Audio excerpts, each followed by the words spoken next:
শুনবো না। আরে তুই শুনবি তো। আচ্ছা ঠিক আছে বল। তুই জানিস এই ওষুধটার কত উপকার আছে? ডাক্তার কি বলেছে? আরে তুই জানিস ডাক্তার কি বলেছে?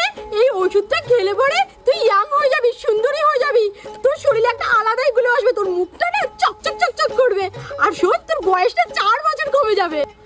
তাই?